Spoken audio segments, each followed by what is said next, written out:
దేవుని గణనామానికి స్తోత్రం కలుగునుగాక. మరి మీ అందరి ఎదుటికి మరొక నూతనమైన వాక్ ద్వారా దేవుడు నాతో మాట్లాడడానికి ఇచ్చిన సమయాన్ని బట్టి దేవాదేవుడికి కృతజ్ఞతలు చెల్లిస్తున్నాం. ప్రత్యేకించి కీర్తన గ్రంథం నుంచి 3వ అధ్యాయంలో ఒక వచనం చూసినట్లయితే కనుక, యెహోవా నన్ను బాధించేవారు ఎంత విస్తరించున్నారో, నా మీదకి లేచేవారు అనేకులు. దేవుని వలన అతనికి రక్షణ ఏమీ దొరకదని నన్ను గూర్చి చెప్పువారు అనేకులు. ఇక్కడ ఏం చెప్తున్నానంటే, అసలు దేవుని నమ్ముకున్న బిడ్డలకి ఆపదలు తప్ప ఇంకేం ఉండవు. ఒకవేళ ఇరుకులు ఇబ్బందులు వచ్చిన వారికి రక్షణ అనేది దొరకదు, దేవుడు ఇయ్యడు అని వాళ్ళు అనుకుంటారట. కానీ ఆయనే మనకు తోడు. ఎందుకంటే 5వ వచనంలో ఉంది అని అంటే, యెహోవా నాకు ఆధారం కావున నేను పండుకొని నిద్రపోయి మేల్కొందును. అవును, మనందరికీ ఆధారం ఎవరంటే ఆయనే. కాబట్టి ఏమాత్రం అధైర్యపడకూడదు. ఆయన తలంపులు వేరు, మన తలంపులు వేరు. ఆయన ఉన్నతమైన ఉద్దేశాల ప్రకారంగా ఆయన బిడ్డలకి ఎప్పుడూ ఆయన రక్షణ కలిగిస్తాడు. 34వ కీర్తనలో మనం కనుక చూసినట్లయితే కనుక 34లో ఆయన ఎలా మనకు రక్షణని ఇస్తాడంటే, మనం ఆయనకు మొరపెట్టినప్పుడు, నేను 34:4లో నేను యెహోవా యొద్ద విచారణ చేయగా ఆయన నాకు ఉత్తరం ఇచ్చాను, నాకు కలిగిన భయములన్నిటిలోనే ఆయన నన్ను తప్పించెను. ఈ దీనుడు మొరపెట్టగా యెహోవా ఆలకించెను, అతని శ్రమలన్నిటిలోనే అతన్ని రక్షించెను. అవును, మనం ఎప్పుడైతే దీనత్వం కలిగి ఆయనకు మొర పెడతామో ఖచ్చితంగా ఆయన మనకి రక్షణ ఇస్తారు. ఎవరైనా సరే వీరికి రక్షణ లేదు, వీళ్ళకి ఎక్కడ ఏమీ ఆదరణ రాదనుకుంటారు. కానీ దేవుడి వలన మనకి ఆదరణ, రక్షణ సమస్తం దొరుకుతుంది. రక్షణ యెహోవా వలనే, ఆయన యొద్దనే రక్షణ ఉంది. రెండవ విషయం ఏంటంటే, మనము మేలు పొందుతూ బ్రతకాలి, అనేక దినములు బ్రతకాలి. ఇదే 34వ కీర్తనలో మరి 12వ వచనంలో చూస్తే, బ్రతకగోరవాడు ఎవడైనా ఉన్నాడా? మేలు పొందుతూ అనేక దినములు బ్రతకగోరవాడు ఎవడైనా ఉన్నాడా? అలా చేస్తే చెడ్డ మాటలు పలకకుండా నీ నాలుకను, కపటమైన మాటలు పలకకుండా నీ పెదవులను కాపాడుకోవాలి. ఫస్ట్ మనం మేలు, దేవుడిచ్చే మేలు పొందుకొని ఈ భూమి మీద అనేక దినాలు బ్రతకాలంటే చెడ్డ మాటలు పలుకోకుండా, కపటమైన మాటలు, లోపల ఒకటి బయట ఒకటి అలాంటివి లేకుండా యథార్థమైన మాటలే పలకాలని మరి దేవుడు మనల్ని కోరుచున్నాడు. చివరిగా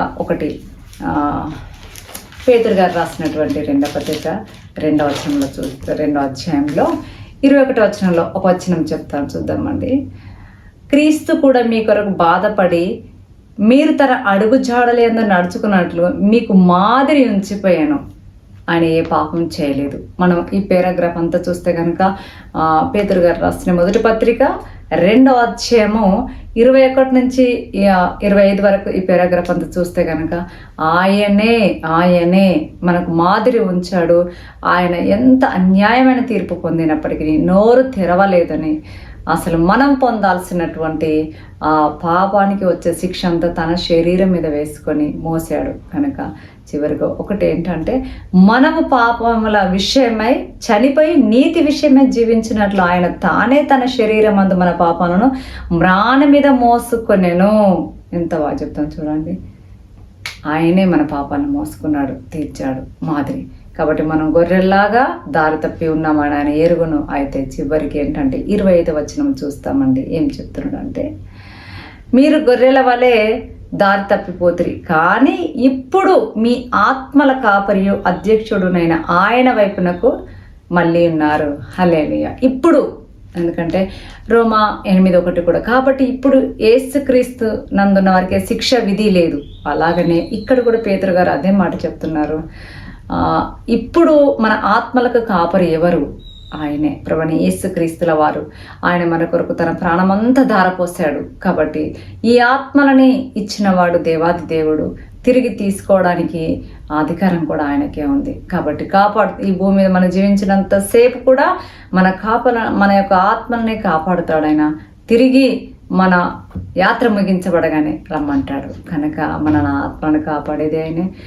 మన ఆత్మల కాపరి అయిన యేసుక్రీస్తుల వారి వైపు మనం చూస్తూ ఆయన చేసిన రక్షణ ప్రణాళిక కొరకు మన కృతజ్ఞతాస్తుతులు కలిగిన వారమై, హృదయం కలిగిన వారమై ఆయనకి ఎల్లప్పుడూ మనం స్తుతి యాగములు చెల్లించడం గాక.